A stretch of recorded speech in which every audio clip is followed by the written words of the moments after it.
At least somebody's happy about all this snow. I'm not happy about all this snow. It's May. This is bullshit.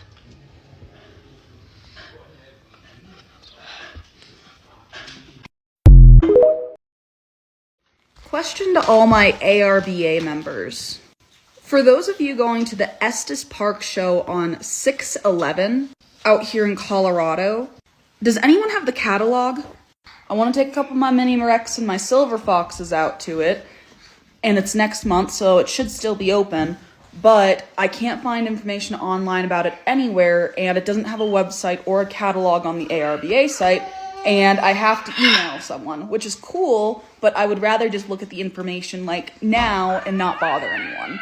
So if anyone's going to that show, can you contact me, please? So some advice I would give to a first timer would be, one, don't overwhelm yourself. If this is your first time having rabbits, don't do 1,000,000 litters at once. I would say do 2 at a time, and then wait until you complete that litter out. So 8 weeks or up to 10 weeks, depending on how long before you butcher them out, before you do another litter.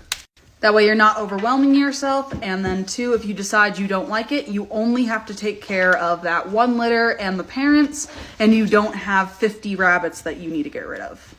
I would also suggest to make sure that you have more than enough cages.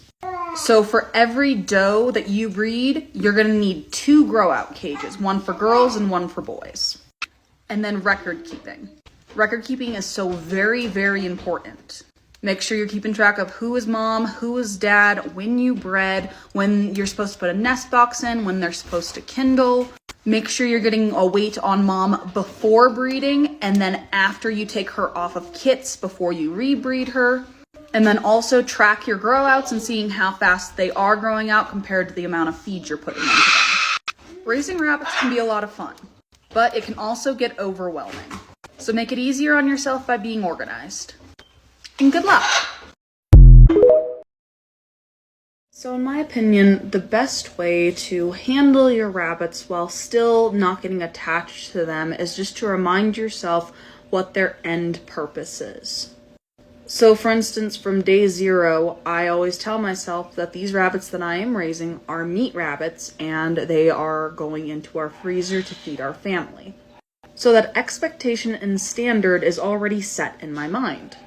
I don't play games with myself, and I don't sit there and say, well, maybe they'll be good for this, or maybe they'll be good for that. From day 0, they're all going in the freezer. Now, with that being said, as they get older and we get closer to butcher age, if I see one that is outstanding, that could go towards my program as a breeder, or go towards a 4-H project, then that's amazing. I can definitely put it towards that purpose.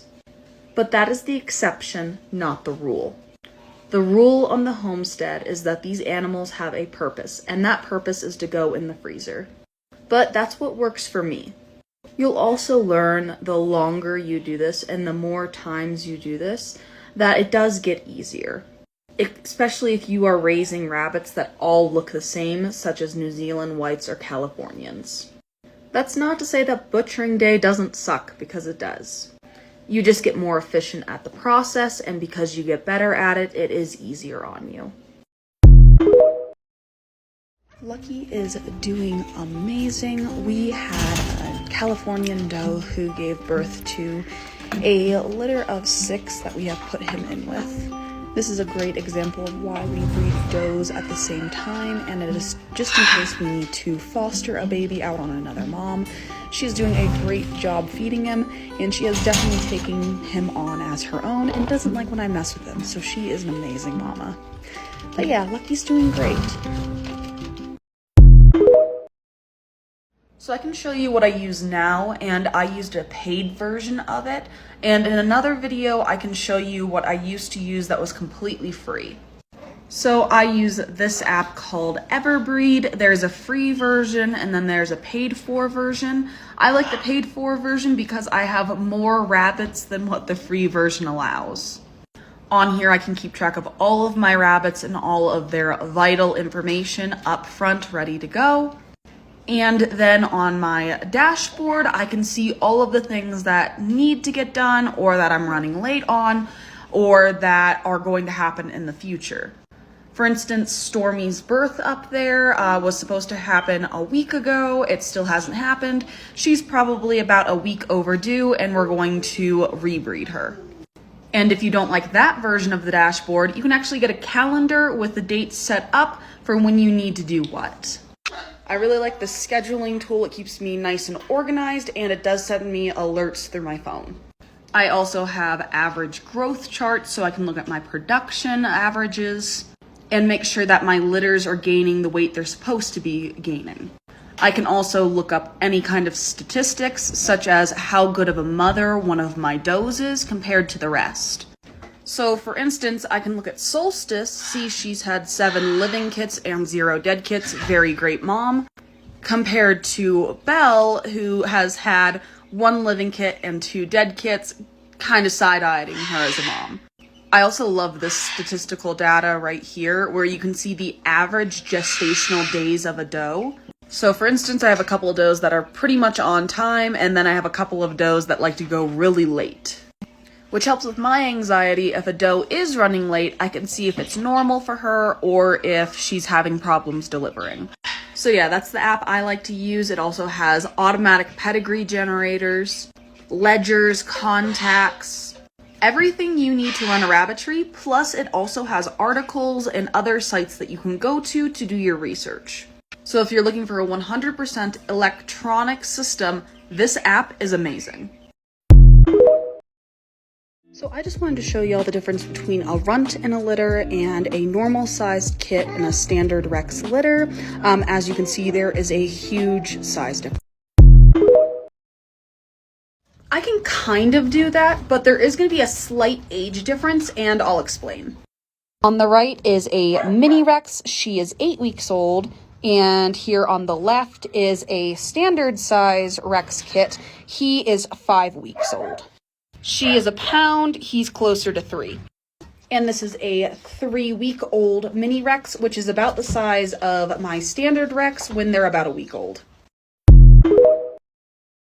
So from my experience, it's not necessarily natural light more than it is just light in general.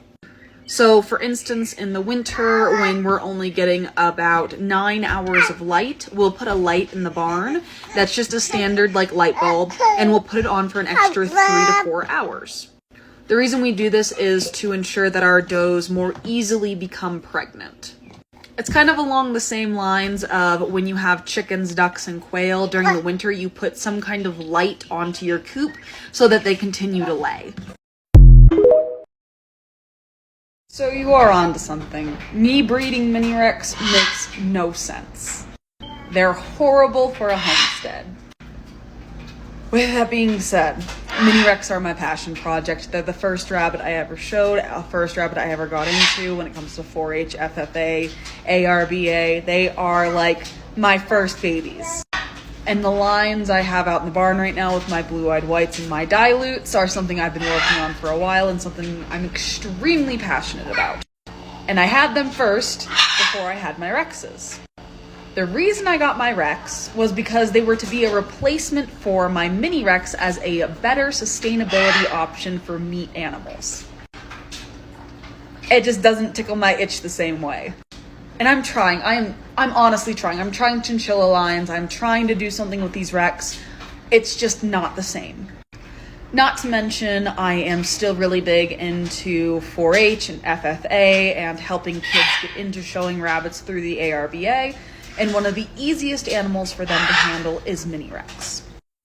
So in a way, yes, mini Rex do have a different purpose in that they're more of our show lines, especially for my 5-year-old. She has her own lines she's working on right now that are broken blacks.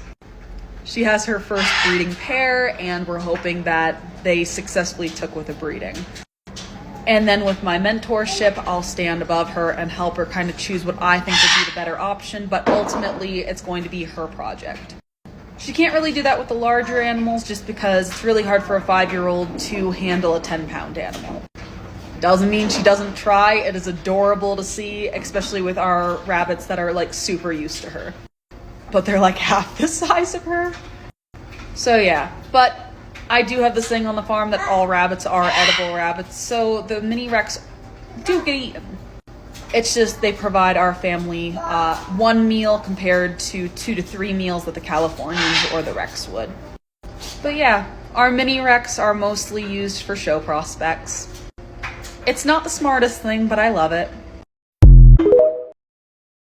So typically when it comes to our nursing does, we will double the amount of feed they get. So normally we feed 1/4 cup per pound. When we have a nursing doe, we'll do 1/2 cup per pound. And that's just of their normal pelleted feed. Then on top of that, we will give them a tablespoon of a mixture of black oil sunflower seeds and rolled oats.